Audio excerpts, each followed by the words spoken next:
Speak Indo Podcast is a medium to think about life while learning about the Indonesian language and culture. Hi, I'm Natasha, the host of Speak Indo Podcast. The first part of the story will be narrated in the Indonesian language. The second part will be in English. The transcript is available on our blog, speakindo.life, and our YouTube, Speak Indo channel. Season 2, Episode 3, Special Edition during COVID-19 Pandemic, Taking the First Step. Saya anak ketiga dari 4 bersaudara. Perbedaan umur dengan kedua kakak laki-laki saya tidak jauh, sedangkan jarak umur dengan adik perempuan saya terpaut 8 tahun. Karena perbedaan umur yang lumayan dekat, saya dan kakak laki-laki selalu main bersama-sama dan mempunyai segudang aktivitas di luar rumah seperti bersepeda, main layangan, manjat pohon, manjat genteng rumah, dan lain-lain. Selain itu, kami juga melakukan berbagai macam kegiatan olahraga secara rutin. Kedua orang tua kami hobi main tenis. Saat kami kecil, mereka mengharuskan kami belajar main tenis secara serius. Kami kemudian dilatih oleh mantan pemain tenis profesional, sedikitnya 2 kali dalam seminggu. Di sekolah, saya sendiri suka main basket, lari, bulu tangkis, voli, dan kasti. Sedangkan di luar jam sekolah, selain tenis, saya ikut les senam ritmik dan berenang. Awalnya saya kesal dengan banyaknya kegiatan saat itu.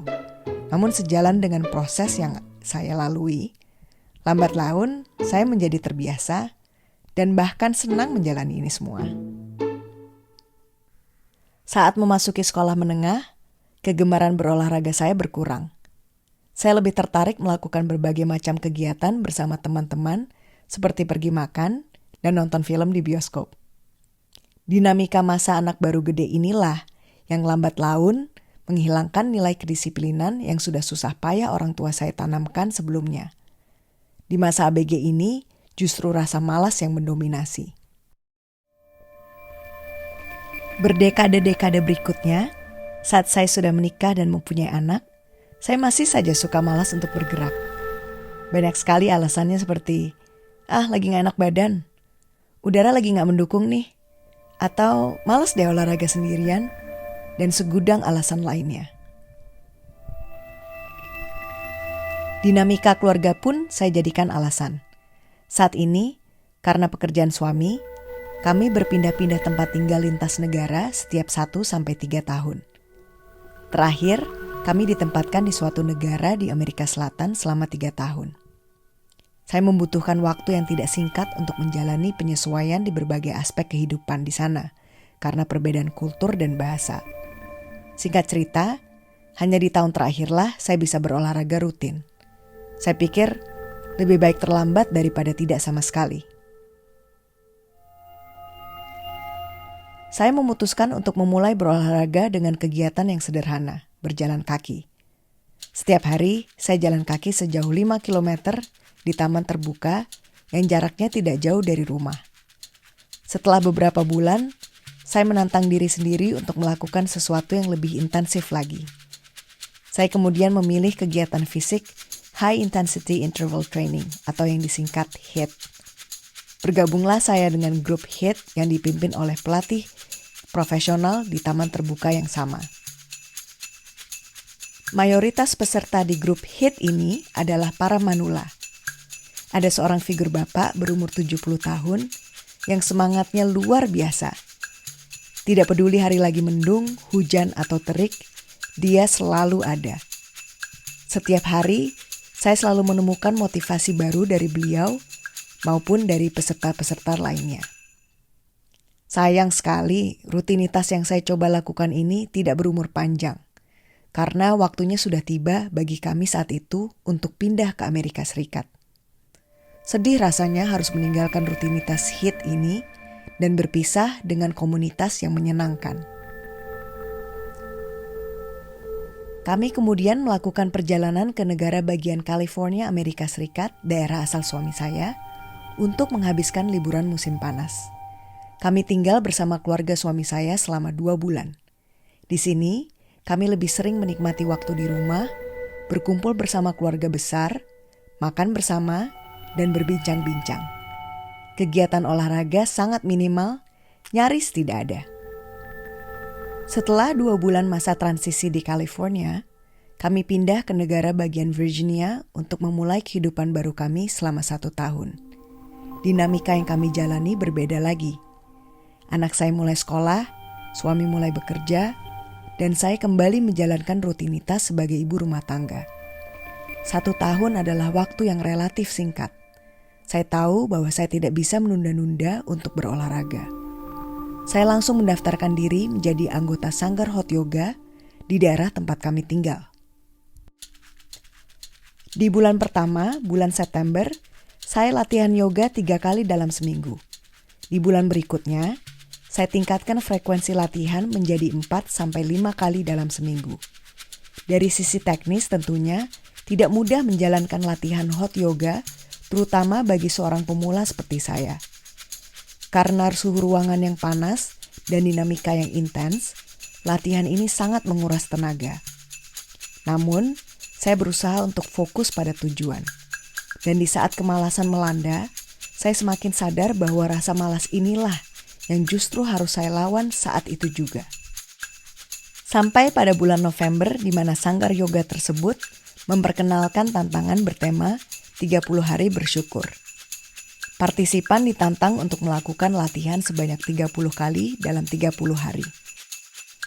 Tentunya saya tidak punya niat untuk berpartisipasi karena saya tidak yakin saya mampu. Namun entah bagaimana, akhirnya saya memberanikan diri dan bergabung bersama 45 partisipan lainnya. Latihan di minggu-minggu pertama di bulan November saat itu rasanya berat sekali. Bayangkan, saya berlatih hot yoga setiap hari. Dan jika ada hari-hari di mana saya berhalangan hadir, saya menggantikannya dengan latihan 2 kali dalam sehari. Ya, 2 kali dalam sehari. Di 2 minggu terakhir, saya mulai bisa menyesuaikan diri walaupun secara mental saya masih merasa perlu untuk memotivasi diri saya sendiri secara terus-menerus. Perjuangan saya pun membuahkan hasil. Dari total 46 partisipan, hanya 6 orang yang berhasil menyelesaikan tantangan tersebut termasuk saya. Tentunya pencapaian ini bukan merupakan inti dari latihan yoga itu sendiri. Namun bagi saya, hal ini merupakan suatu pencapaian yang layak masuk ke dalam catatan pribadi saya. Menyelesaikan 30 kali latihan dalam 30 hari itu mempunyai arti yang lebih dari sekedar menjawab tantangan fisik. 30 hari tersebut merupakan proses pengenalan dan perbaikan diri secara menyeluruh. Bagi saya, ini adalah proses yang sangat bermakna. Inilah intinya. Segala sesuatu pencapaian yang bermakna pasti akan melalui proses panjang dan saya baru saja memulainya. Prosesnya bukan harian, bukan mingguan atau bulanan, tapi tahunan. Dan di dalam proses panjang ini pun ada berbagai macam tantangan yang jika kita tidak hati-hati akan memukul mundur mental kita. Apapun tantangannya, saya mencoba untuk menjalani ini semua tanpa beban, selangkah demi selangkah, hari demi hari, dan tetap berpikir positif. Berdasarkan ini semua, saya pun menolak untuk menyerah di tengah mewabahnya penyakit COVID-19 dan ditutupnya pusat-pusat kebugaran sampai waktu yang tidak bisa ditentukan sebagai konsekuensi. Ditambah lagi, pemerintah-pemerintah di berbagai negara di belahan dunia sudah mengeluarkan anjuran keras agar kita semua melakukan karantina mandiri. Alhasil, kita semua terpaksa harus beradaptasi dengan realita yang ada. Tidak apa-apa, ini semua demi kebaikan bersama. COVID-19 cepat atau lambat akan berlalu dan saya akan terus berolahraga secara rutin. Latihan yoga saya lanjutkan di rumah mengikuti video dari YouTube, demikian juga olahraga HIIT. Dinamika yang sangat amat berbeda, namun tidak mustahil untuk dijalani. Kemauan saya ternyata masih kuat. Mungkin karena saya percaya sepenuhnya bahwa proses perawatan diri tidak boleh berhenti. Mudah-mudahan Semangat inilah yang justru menular, bukan penyakit COVID-19.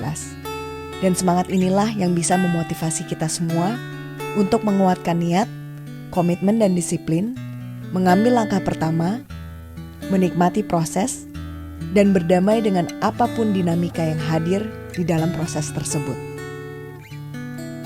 Semoga kita semua sehat selalu dan positif di dalam menghadapi tantangan-tantangan yang ada. Tetap semangat ya!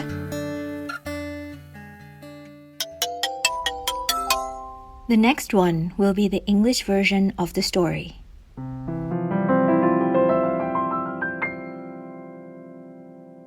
Devyandra is the third child of 4 siblings. She is quite close in age with her 2 older brothers, while her sister is 8 years younger. Because of the close age gap, she and her older brothers had always played together and had many outdoor activities such as cycling, kite flying, tree climbing, rooftop climbing, and many more. They also did sports activities routinely. Both of their parents played tennis as a hobby. When the kids were young, their parents insisted that all of them learn to play tennis seriously. They were trained by an ex-professional tennis player at least 2 times a week. At school, she also ran track, played basketball, badminton, volleyball, and baseball. While outside school hours besides tennis, she also took rhythmic gymnastics and swimming. Initially, she was annoyed with so many activities at that time, but as she went through it, later on she finally got used to it and actually enjoyed doing all of them. When she entered junior and senior high, her interest in sports faded. She was more interested in doing group activities with her friends, such as going out to eat and watching movies at the theater. The dynamics of teenage life slowly eroded the disciplinary values painstakingly set by her parents. During her teenage years, laziness dominated instead. Decades later, after she was married and already had her child, she was still in that lazy state. It was very difficult to take that first step towards exercising again. Too many excuses such as, "I don't feel too well today," or "The weather is not so good today," or "It's not fun exercising alone," and many other excuses. Family dynamics were also used as an excuse. Currently, due to her husband's work, they have often moved around across different countries every 1 to 3 years. Their last assignment in a country in South America was for about 3 years. She needed quite some time to adapt to the different aspects of life in that country, due to the different culture and language. In short, she only managed to do routine exercise during her last year there. But better late than never, right? She decided to start exercising in the simplest form, walking. Every day she walked 5 kilometers around an open park, which was not too far from her house. After a few months, she challenged herself to do something else which was more intensive. She then chose to join High Intensity Interval Training, HIIT. She joined an HIIT group, which was led by a team of professional trainers in the same open park. The majority of the HIIT participants turned out to be the elderlies. There was one gentleman who was 70 years old, who had the most excellent spirit. Rain or shine, he was always there. Every day she discovered new motivations from him and the other members of the training group. Too bad that this new routine of hers did not last long, as she and her family had to move back to the United States. It was very sad for her to leave that HIIT routine with the fun community. Her family and her then took a trip to the state of California, United States of America, where her husband was from. They stayed with her husband's family for 2 months. There, they mostly enjoyed time at home, hanging out with the big family, spending time eating together, and catching up. Sports activities were minimal, almost non-existent. After 2 months of transition in California, They moved to the state of Virginia to start their new life there for 1 year. It was a different dynamic again. Her child started school, and her husband worked while she resumed her role as a stay-at-home mom. 1 year was relatively a short time, and she knew she could not put off exercising any longer. Almost immediately, she enrolled herself at a hot yoga studio in her neighborhood. In the first month, September, she practiced yoga 3 times a week. In the following month, she increased her practice frequency to 4 and then 5 times a week. Technically, it was not easy for her as a beginner to undergo the hot yoga practice. The hot studio temperature and the intense dynamics of the practice really drained her energy. But she tried to always focus on her goals. And at the time where laziness came knocking, that's when she realized that she needed to fight that off completely and immediately. Came November, when the yoga studio held the 30 Days of Gratitude Challenge. Participants were challenged to do 30 practices within the 30 days in the month of November. Initially, she did not have any intention to participate, as she was not sure that she could do it. However, she managed to muster up her courage and joined the other 45 participants to try to complete the challenge. The first few weeks of practice in that November felt very hard. Imagine, she practiced hot yoga every single day. If there were days where she had to miss practice, she would make it up by doing 2 sessions within 1 day. Yes, 2 times a day. In the last 2 weeks, she started to adapt, although mentally, she felt that she needed to keep motivating herself continuously. Her efforts did bring results. From a total of 46 participants, only 6 managed to complete the challenge, including her. Of course, this achievement was not the core meaning of the yoga practice itself, but for her, this was an achievement worthy of her personal best record. Completing 30 practices within 30 days had a deeper meaning than just completing a physical challenge. Those 30 days were part of a complete self-discovery and self-improvement journey. For her, this was a very meaningful process.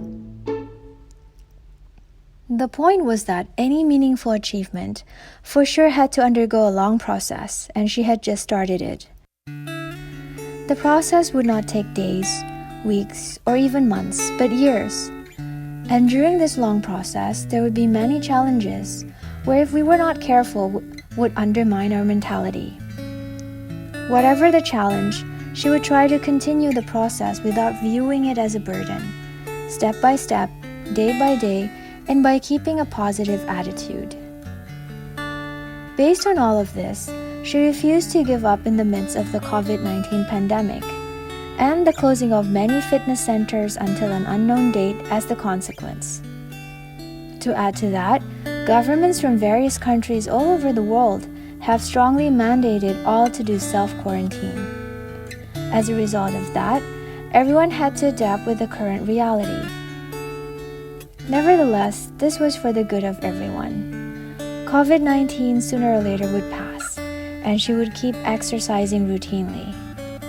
She continued her yoga practice at home through videos from YouTube, as well as her HIIT routine. The dynamics were very different again, but not impossible to do.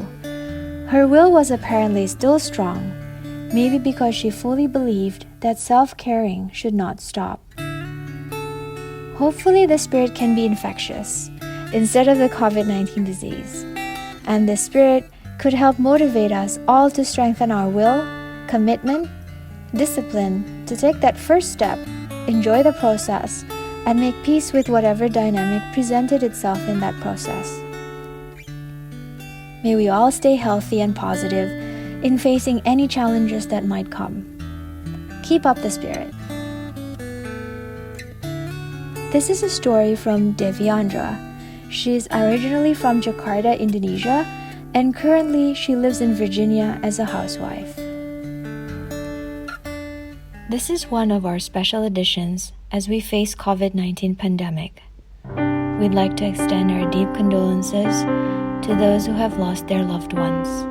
This is definitely a very difficult time for everyone, and we can only hope that soon we all heal as nature flourishes. Probably one day when we look back, we learn how valuable is the time that we have to hug our loved ones, to be kind to our fellow humans, and to thank the sun for shining upon us. I'm Natasha, your host of Speak Indo podcast, and we would like to thank our guest speakers for sharing their story. If you like the story, please share it with your friends and family. The transcript of the story is available at our blog speakindo.life and our YouTube Speak Indo channel. You can subscribe to our channel so that you won't miss any upcoming episodes. Thank you for listening, and let's share positivity.